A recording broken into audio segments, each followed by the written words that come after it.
सो guys यार, welcome back to so bell.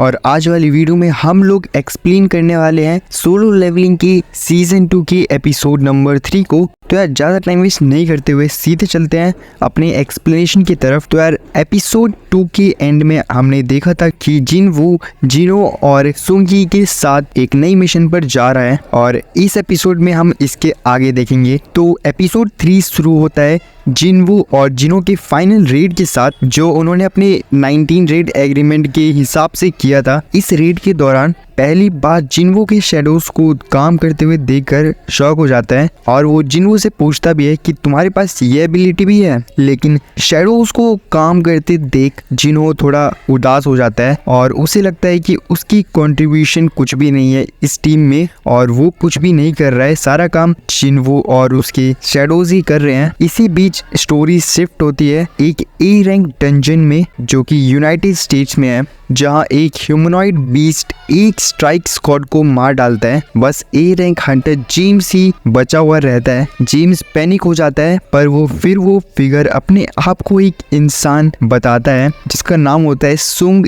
Ill Hwan, और वो कहता है कि उसने सिर्फ जेम्स के टीममेट्स को इसलिए बेहोश किया क्योंकि उन्होंने पहले अटैक किया था, वरना वो उन पर अटैक भी नहीं करता। अब वो ये भी कह रहा होता है कि वो कोरिया वापस जाना चाहता है। और फिर हम कोरिया में जिनवू और जिनो को अपने एग्रीमेंट को सक्सेसफुली कंप्लीट करने पर सेलिब्रेट करते हुए देखते हैं। और फिर जिनो अपने प्लान्स शेयर करता है कि वो गिल्ड मास्टर लाइसेंस लेना चाहता है और अपने फादर के साथ नेगोशिएशन करना चाहता है। इस बीच अपने ओरिजिनल गोल को अचीव कर चुका जिनवू, जो लेवल अप के लिए पार्टनरशिप में था, वो डिसाइड करता है कि वो डीमन कासल वापस जाएगा, जहां वो अपनी मम्मी के क्योर के लिए आइटम्स कलेक्ट कर सकता है। जिनो थोड़ा इनसिक्योर होता है और जिनवू से पूछता है कि क्या वो उसके लिए एक बर्डन बना हुआ है। वो ये भी कन्फेस करता है कि अपने बड़े भाई के ना होने की वजह से जिनवू उसके लिए असली भाई जैसा लगता है और वो चाहता है कि जिनवू उसका असली भाई होता।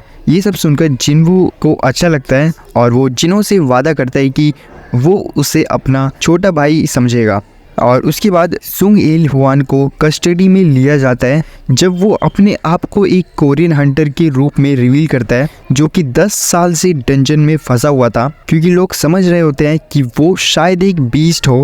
हंटर डोंगसू को उसकी इंटरोगेशन करने के लिए बुलाया जाता है ताकि अगर वो थ्रेट हो तो सेफ्टी मेजर्स रखे जा सके। और इस सीन में इल हुआन का नाम ऑफिशियली हमें बताया जाता है। उसके बाद एपिसोड में जिनो डीमन कासल के लिए निकल पड़ता है, जिसमें कि उसे लगभग 1 हफ्ता लगने वाला था। कासल में एंटर करते ही वो एक क्वेस्ट रिसीव करता है जिसमें उसे कम से कम 1000 डीमन सोल्स कलेक्ट करनी होती है। जब वो अंदर स्टेप करता ही है तो उसे पता चलता है कि ये एक फील्ड टाइप डंजन है जो सोल का रेप्लिका है और यहाँ से उसका डीमन सोल्स कलेक्ट करने का मिशन स्टार्ट हो जाता है। वो खुश होता है कि यहाँ के एक्सपीरियंस पॉइंट्स अच्छे हैं और गेट के अंदर का कंपैरिजन में काफी जल्दी प्रोग्रेस होती है। उसने यून हो से जो बात की थी उसे याद करके जिनवू को रियलाइज होता है कि वो अभी बस एस रैंक लेवल पर पहुंचा है और अब उसे अपनी स्ट्रेंथ को बढ़ाने का पेस बढ़ाना होगा। इसी दौरान जिनो अपने फादर से मिलता है अपने प्रपोजल के लिए, जिसमें वो यूजिन गिल्ड का मास्टर बनना चाहता है। लेकिन उसके फादर उसे बताते हैं कि जिनवू ने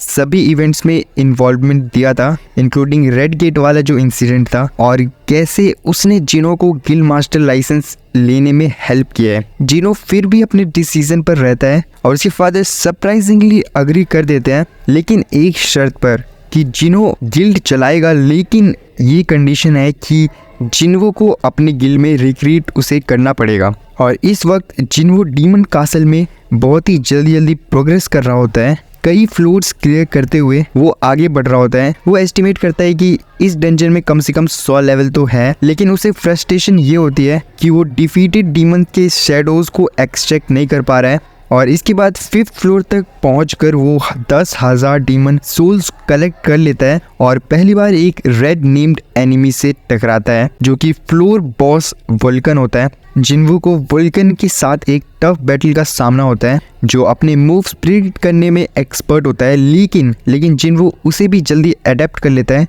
और एक नया स्ट्रेटेजी बनाकर वुल्कन को हरा देता है। एक छोटे से सीन में हे इन और जोंग इन डिस्कस करते हैं कि विंग्ड एंग के एग्जिस्टेंस को पब्लिक से क्यों छुपा कर रखा गया है। जोंग इन एक्सप्लेन करता है कि हंटर एसोसिएशन ने इस इंफॉर्मेशन को छुपाने का ऑर्डर दिया है ताकि पब्लिक पैनिक ना हो जाए, और इस समय व्हाइट टाइगर गिल्ड अपनी एफर्ट्स कंटिन्यू करता है जिन्वू को रिक्रूट करने के लिए। डोंगसू इलवान से इंटरोगेशन करता है और पता चलता है कि वो जिन्वू का फादर है, और डोंगसू ये बताता है कि जिन्वू अब तक तो मर ही चुका होगा, जिसकी वजह से इलवान गुस्सा हो जाता है और वो थोड़ा बहस करने लगते हैं। और इसके बाद हम एक सीन देखते हैं जिसमें कि बिल्डिंग में पूरी आग लगी हुई है और वो बिल्डिंग पूरा डिस्ट्रॉय हो चुका है, और वहाँ पर डोंगसू भी घायल पड़ा हुआ होता है, जिससे हमें पता चलता है कि डोंगसू और इलवान के बीच लड़ाई हुई थी, जिसमें कि इलवान ने डोंगसू को बहुत बुरी तरीके से हरा दिया होगा। और दूसरी तरफ जिन्वू अपने डीमन कासल में प्रोग्रेस कंटिन्यू करता है कई डीमन बॉसेस को हराकर, जिसमें कि मीटर्स भी शामिल होता है जो कि 75th फ्लोर पर होता है।